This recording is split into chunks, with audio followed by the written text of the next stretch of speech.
Apakah mungkin manusia berkomunikasi langsung dengan Tuhan? Mengapa dalam setiap agama selalu ada momen suci sebelum seseorang bisa masuk ke dalam sistem spiritual yang lebih tinggi? Dalam tasawuf ilmiah eksakta, kami menyebut momen tersebut sebagai aktivasi ruhani, sebuah proses ilmiah dan spiritual yang membuka gerbang frekuensi ruhani manusia untuk bersambung ke pusat cahaya ilahiyah. Assalamualaikum warahmatullahi wabarakatuh. Jumpa lagi dengan Mbah Mun Ajat Karimullah, sebuah channel tasawuf dalam perspektif ilmiah eksakta. Bahasan kali ini terkait dengan hal yang paling prinsip dalam menjalankan thariqat kami, yaitu tentang aktivasi ruhani. Dalam dunia spiritual, tidak cukup hanya tahu dan percaya, dibutuhkan penyambungan sebuah inisiasi yang membuat ruhani manusia hidup, aktif, dan mampu menerima pancaran ilahiyah. Inilah yang oleh banyak agama dikenal dengan berbagai macam istilah. Baiat dalam Islam, baptis dalam Kristen, upanayana dalam Hindu, samaya atau abhiseka dalam Buddha, dan bat mitzvah dalam Yahudi. Semua memiliki tujuan yang sama, yaitu mengaktifkan sisi terdalam ruhani manusia agar ia mampu menempuh jalan spiritual sejati, bukan sekedar ritual belaka. Pemirsa dimanapun berada, kami adalah pelaku thariqat arwah atau thariqat qadim yang tergabung dalam majelis zikir thariqat Naqsabandiyah Kholidiyah Nusantara.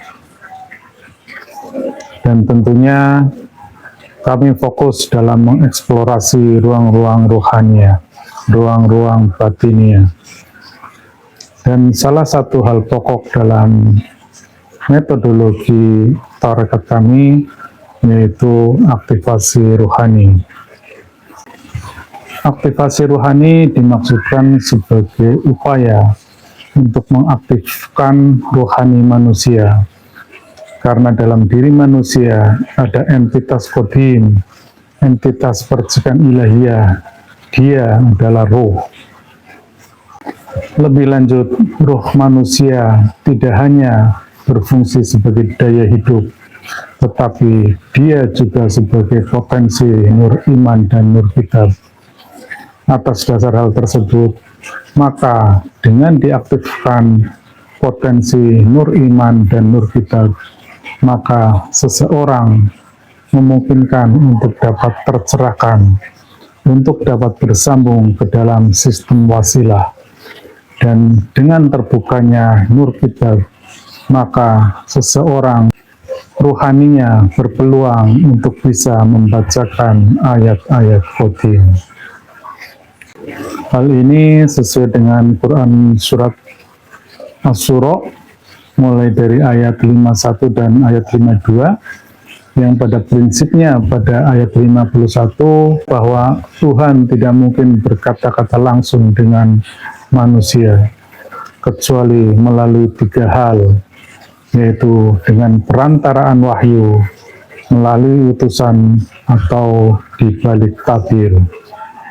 Kemudian dalam ayat 52 yang artinya, demikianlah kami mewahyukan kepadamu, Nabi Muhammad, ruh dalam kurung Al-Quran dengan perintah kami.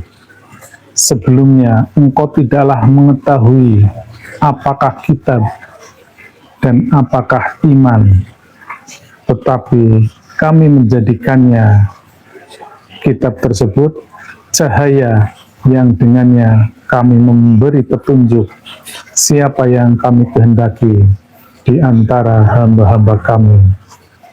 Sesungguhnya engkau benar-benar membimbing manusia ke jalan yang lurus.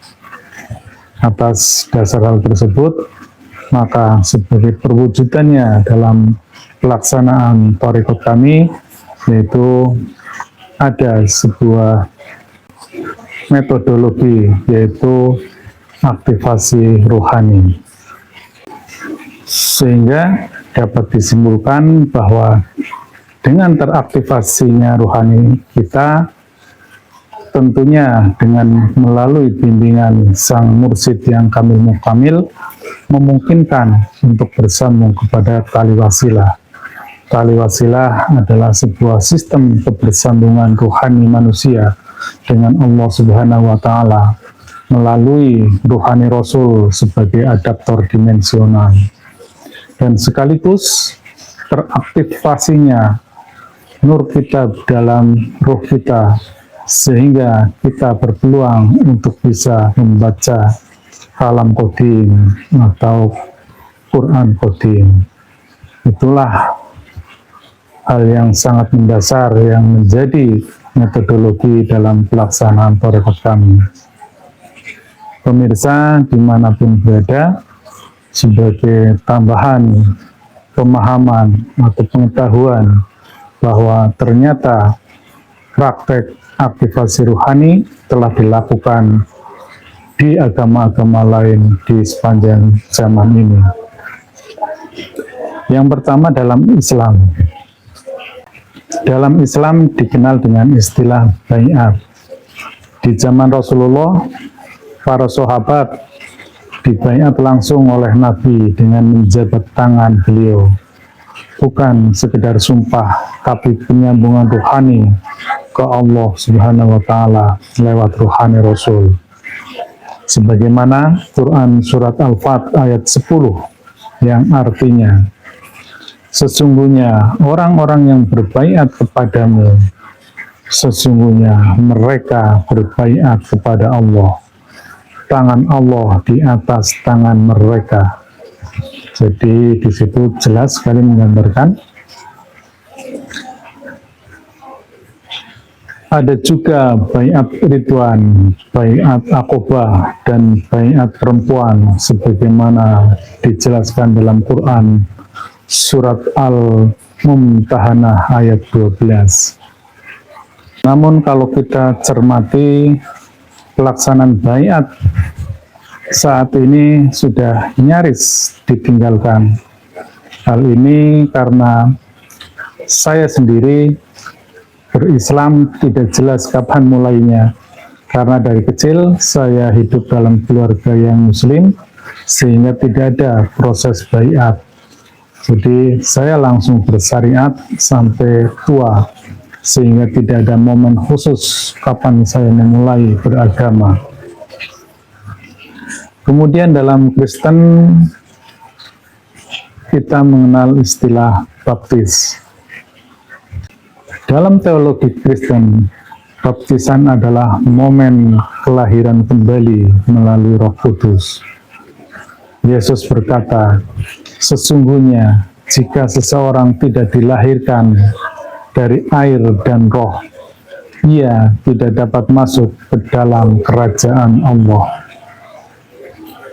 Ini adalah aktivasi dari luar ke dalam, membuat roh manusia dapat menerima Kristus secara penuh. Kemudian dalam agama Yahudi dikenal juga bat mitzvah. Pada usia 12-13 tahun, anak Yahudi mengalami bat mitzvah, yaitu peralihan dari tanggung jawab hukum biasa ke tanggung jawab spiritual. Mereka kini dapat membaca Taurat, berdoa langsung, dan menjadi bagian dari komunitas spiritual. Ini adalah semacam inisiasi hukum dan rohani di agama Yahudi. Kemudian dalam tradisi Hindu juga dikenal dengan nama Upanayana. Dalam tradisi Weda, Upanayana adalah inisiasi anak laki-laki ke dalam kehidupan spiritual. Ia diberikan benang suci, diiringi mantra, dan menerima Gayatri mantra, yaitu energi ilahiyah dalam bentuk bunyi kosmis yang hanya bisa dipancarkan setelah aktivasi. Ini adalah aktivasi sistem nadis atau saluran energi halus. Kemudian dalam tradisi Buddha juga dikenal Samaya dan Abhiseka. Dalam Mahayana dan Vajrayana, Abhiseka adalah inisiasi oleh seorang guru kepada murid melalui mantra dan simbol. Dilakukan transfer energi pencerahan. Samaya adalah janji batin antara murid dan guru. Ini identik dengan baiat tarekat, menyambung kesadaran murid ke energi pencerahan guru. Pemirsa dimanapun berada, baiat bukan sekadar sumpah, tapi transfer energi. Imam Al-Qusairi dalam risalah Qusairiyah menyebutkan, baiat seorang murid kepada syekhnya adalah menyerahkan diri lahir batin untuk berjalan menuju Allah dengan bimbingan ruhani seorang pewaris Nabi. Artinya, dalam dunia tarekat, baiat adalah aktivasi ruhani, mursyid sebagai transmitter, salik sebagai receiver, wasilah sebagai jaringan dimensi cahaya, dan Allah sebagai sumber mutlak energi ruhani. Pemirsa, berdasarkan uraian tersebut, dapat saya simpulkan bahwa dunia spiritual bukan hanya soal keyakinan, tapi lebih kepada kebersambungan. Seperti listrik yang hanya menyala jika kabel terhubung ke pusat tenaga, demikian pula ruhani manusia hanya bercahaya jika tersambung ke tali wasilah. Aktivasi ruhani bukan konsep usang.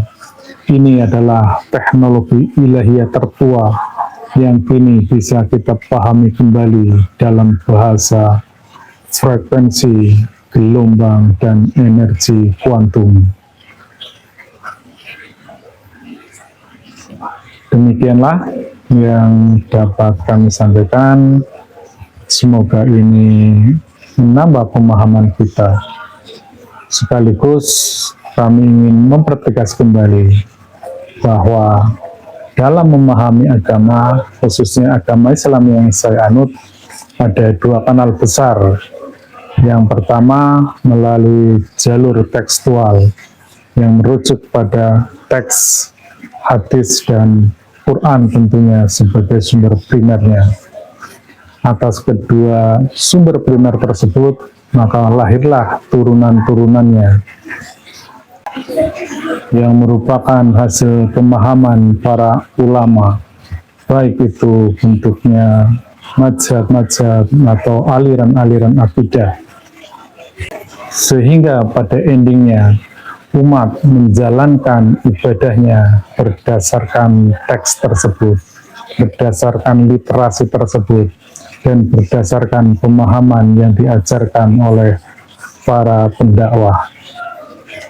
Berbeda dengan jalur ruhani, jalur pewarisan, atau jalur tarekat, seseorang beragama harus melalui pembimbingan seorang mursyid yang diwarisi ruhaniyahnya, sehingga sebelum menjalankan praktek beragama atau bersyariat, terlebih dahulu dia menjalankan perintah-perintah mursyidnya, tentu mursyid yang kamil mukamil. Atas dasar perintah mursyid tersebut, sampai pada titik tertentu dia mengenal Allah, dia ma'rifatullah. Pada saat itulah dia baru bisa beragama. Awaluddin ma'rifatullah. Dan itulah yang dimaksudkan dengan syariat adalah buah dari makrifat. Billahi anta maksudi waridho kamatlubi. Wassalamualaikum warahmatullahi wabarakatuh.